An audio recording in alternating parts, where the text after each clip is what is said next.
Welcome to episode 3 of You Know I'm right here on Double G Sports Radio. Nick Durst here once again. Today I'm joined by a very special guest from Sports Illustrated, Andrew Hershkowitz. Hirsch, welcome to the show. Thanks, man. It's been way too long. I didn't see who you had on the second podcast, but I saw that you had Anand Verk on the first. So I'd say that right now is where we start going downhill. Absolutely. So for those of you who've been following our careers here, Hirsch and I used to do a show together back in the day on a not so great website. And here we are back again talking sports, trying to be a distraction out there. So Hirsch is very famous for his, I would probably say, twice a year he does a QB ranking list. Is that fair, Hirsch?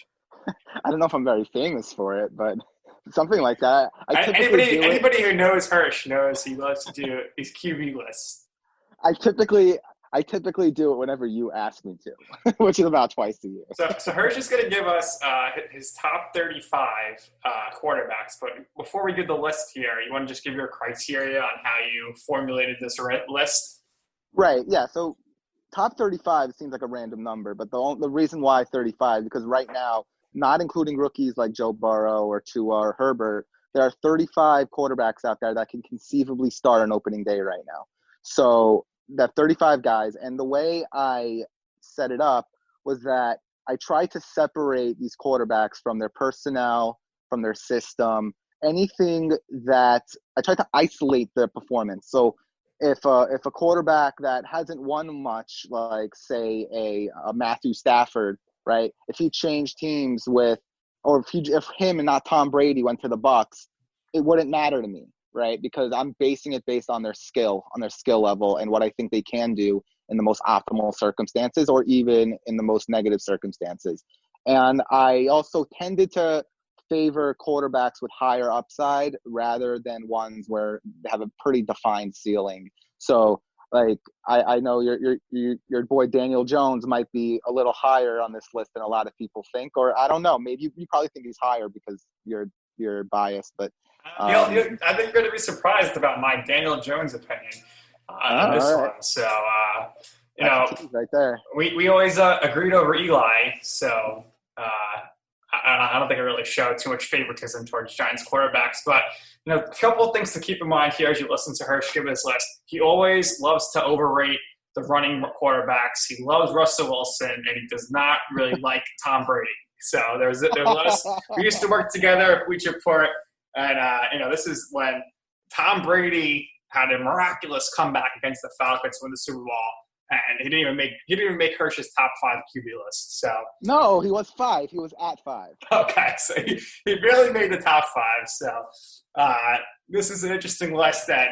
So using Hirsch's criteria, you won't be hearing the name Joe Flacco or Marcus Mariota here just because he doesn't see any viable path for these guys to start the beginning of the season, which, I'd love to get your take on this. Do you actually think the NFL is going to start in September? I mean, anyone that has a definitive answer for you on that question is bullshitting you or trying to sell you something. I don't know if now you have more of an edit to do or this is a family-friendly show, but I can't give you a straight answer on that. Who knows, man? I mean, I hope so. I mean, there are way more important things going on, but like if the NFL does start in September, that likely means things are somewhat back to normal. So here's hoping that happens. We shall see. And then, of course, this year we have the 14-team playoff for the first time. So no, I don't think that's this year. It's they instituted it, but it's not gonna happen this year. But in 2021, it's gonna happen. Interesting. I thought I saw it was definitely going to be this year, but we'll see. I guess everything is subject to change and how the collective bargaining shakes out. And who knows if we'll have a season or an abbreviated season. Could be looking at, Scott Boras comes out and says the MLB should be playing the World Series on Christmas. So, I mean, I think that'd be great for you, Hirsch. But I don't know. I don't know what's going to happen. I think if we're looking outside of NFL for a second, we're probably looking at like a Labor Day weekend NBA Finals Stanley Cup if we have the opportunity to have sports. And the baseball is going to be a real mess because if you're having like an 80-game season, that's going to be really tough to, legitimize the playoffs. Yeah, I don't know, man. I hope I just hope things get back to normal in a couple of weeks, and people don't lose their jobs, and hopefully don't lose anyone close to them. And you know, sports is something that is there to distract us, and the fact that it's not here now makes it a lot more real. And if it does come back again, it likely means things are back to normal. So let's just hope. Absolutely. And if you're looking for your NFL fix, hit up Clocks Hirsch over here on Twitter. They're giving you these Please don't. prop bets and over under some random stuff right now that doesn't really make much sense. But let's get into the list here. So you have 6 different tiers. So you want to just explain the tiers first, and then we'll work things backward from tier 6 up to tier 1. I mean, it's pretty self-explanatory. I think there are certain cutoffs right now. If we're going to start with tier 6, these are guys right now. And again, this list isn't for something in the future, right? So in this tier, we have Dwayne Haskins at 31 and Drew Lock at 32. Like, that doesn't mean I don't like their future. That means if there was a game tomorrow, I think they are the 31st and 32nd quarterback that I would want. But let's start at the very bottom at 35. And this makes me really, really happy, Nick. It really does. Jarrett Stidham, right now, the projected Patriots starter. I don't think they start Brian Hoyer on opening day. If they Hoyer's, I can't believe they brought Hoyer back. Oh, I believe it. Belichick They love is Hoyer. on a mission. No, Belichick is on a mission to prove that it was him and not Brady. That he can do it with anybody. Yeah, but not with Hoyer. Right? I mean, I can't believe Hoyer's been passed around the league so many times, and every time he started, he's been not great. Yeah, I mean, but again, Belichick wants to prove that, Matt Castle wasn't. So, all right, so it's according to you, Belichick could take the worst QB in the league starting, and there'll probably still be like a 9-7 team. What do you think? I actually don't think so. I mean, I think Belichick's a great coach, and I've been kicking the balls enough times by doubting him, but they've lost a lot of talent on defense, and obviously Brady's not there anymore. They don't have a second-round pick. They gave it up for Mohamed Sanu. I know they have a bunch of other draft picks, but when's the last time the Patriots have taken a receiver in the draft that people have thought was good or has performed? The last one was Edelman, and he was a 7th-round pick, and he was a quarterback. I'm as a Jets fan. I mean, it's definitely a dawn of a new era. I don't know if they're going to be like a Super Bowl contender, but I could see them going 9-7.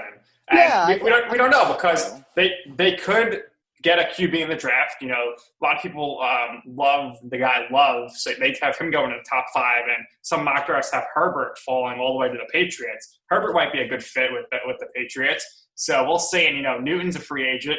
Dahl might be a free agent, so there's other possibilities other than Hoyer and Stidham. Right, but right now Stidham is the guy, so he's at number 35. Number 34 is a guy that I have never been on, ever. Even when he got drafted 2nd overall, it made no sense to me. That's Mitch Trubisky. He makes 2-3 really good throws a game, and then just poops his pants the rest of the game. Literally, I'm shocked that the competition that the Bears brought in, we'll get to him. I thought they would have had to bring in someone a little better than Nick Foles, but I think Trubisky's far gone at this point. And then at 33, we have Tyrod Taylor. Tyrod Taylor right now is the projected starter for the Chargers. The Chargers say that they don't want to bring in any other veterans, even though I think Cam Newton will be a great fit there. And it looks likely they'll take a quarterback at 6, or maybe they'll even trade up for one. So Taylor right now, he's serviceable enough guy, but not very accurate. And he's ceilings 8-8 team with a good team around him. 32, we have Drew Lock. As we mentioned before, he had a nice debut last couple of games. The Broncos didn't really make him do too much. They gave him a lot of quick reads. Cortland Sutton made a ridiculous amount of catches, a ridiculous amount of insane catches. I think he's one of the most underrated players in the entire league. And then we have Dwayne Haskins, who, if this list was made in week 9 of last season, he'd probably be last on the list. but he definitely made some strides once Bill Callahan took over and focused on the running game and made things a little bit easier for him. So I put him a little bit over Locke because he had more he had higher sample size and he was put in a more difficult situation. So that's the bottom tier. All right, so I disagree on Trubisky. I don't think he's the 34th guy here. At Haskins, he's definitely 35. I think he's 35. And then there's two other QBs that I would definitely have in this tier, and that would be Daniel Jones and Sam Darnold. I think both of them are just turnover machines. I missed you, man. I missed you. And I don't see, either of these guys being top 20 QBs at all. Trubisky, I guess people forget, 2 years ago, guy had a healthy season and the Bears were great, made it to the playoffs. And we'll see if the competition now with Foles pushes him to do better. I like Locke. I think the Broncos, they might have their guy there. Haskins, they're saying, maybe the Redskins consider drafting a quarterback, which is just an absolute nightmare. Tyrod Taylor, probably the best backup in the league, but he's going to start now. And Stidham, the jury's out. We'll have to see. But I guess you're shocked that I think Darnold and Jones are in tier 6 of QBs. I'm not shocked because it's you. But I err on the side of upside. Like Daniel and Jones is at the top of the next tier. So I guess we can just get there now. I just think that if they're both healthy this upcoming season, that you're looking at both QBs lead their conference in turnovers. I mean, I don't know. Unless Jameis Winston's starting. Right. So Daniel Jones, I wasn't one of those guys that when he was drafted was laughing at the Giants, but I didn't think he was great either. But man, the guy had 24 touchdowns and 12 interceptions last year. For a rookie, that is really, really good. I understand that doesn't take into account the fumbles, but 62% completion percentage. He's a mobile guy, so I like him a lot more than you do, even though I only have him at 24. I think for a rookie, like you mentioned Mitch Trubisky about how he led the Bears to the playoffs a couple of years ago. His stats were nowhere near as good as Jones's, and he was carried by his defense and his running game. And I hate the Danny Dimes nickname. It's just so foolish. It's just so silly. Sure. So but again, we're taking all the narrative stuff out of here. Remember, we're separating all of that stuff. Actually, in 2018, when Trubisky did lead the Bears to the playoffs, he had the exact same touchdown to interception rate that Jones did in his rookie season, right? So I'm higher on Jones than you are, but I have him at 24. The turnovers are a problem, but they're a problem for every rookie quarterback, and we'll see. At 25, I have Teddy Bridgewater, which might be a surprise to some. Because a little low, probably. Probably a little low. People think it's a little low, and I've actually always been a Bridgewater guy. I wanted the Jets to take him in the draft. The physical tools aren't really there for me. I think there's a hard cap ceiling on him. He didn't really impress me when he came back to the Saints. I mean, he managed the game well, but again, he had one of the best offensive lines in football. Alvin Kamara, Michael Thomas surrounding him, and he really didn't have to do too much. Are you more of a Taysom Hill guy?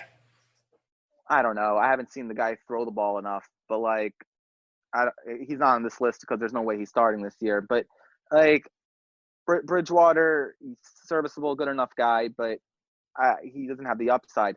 The person that does have the upside is the next player, which is Jameis Winston at 26. And I don't think he's going to start when the season begins because I don't see a home for him at the moment. But I think it's he led the league in passing yards last year. For him to not even be on this list would be. The only place that I really could see him going, and this is going to sound crazy, and it'd be like a 1-year deal, maybe 2-year deal, and that would be the Redskins. I don't think it's. Ron Rivera saw him all year, or he's seen him his whole career, and Haskins probably the biggest question mark right now as far as starting QBs. So that's the place where I could maybe see a match. But then again, you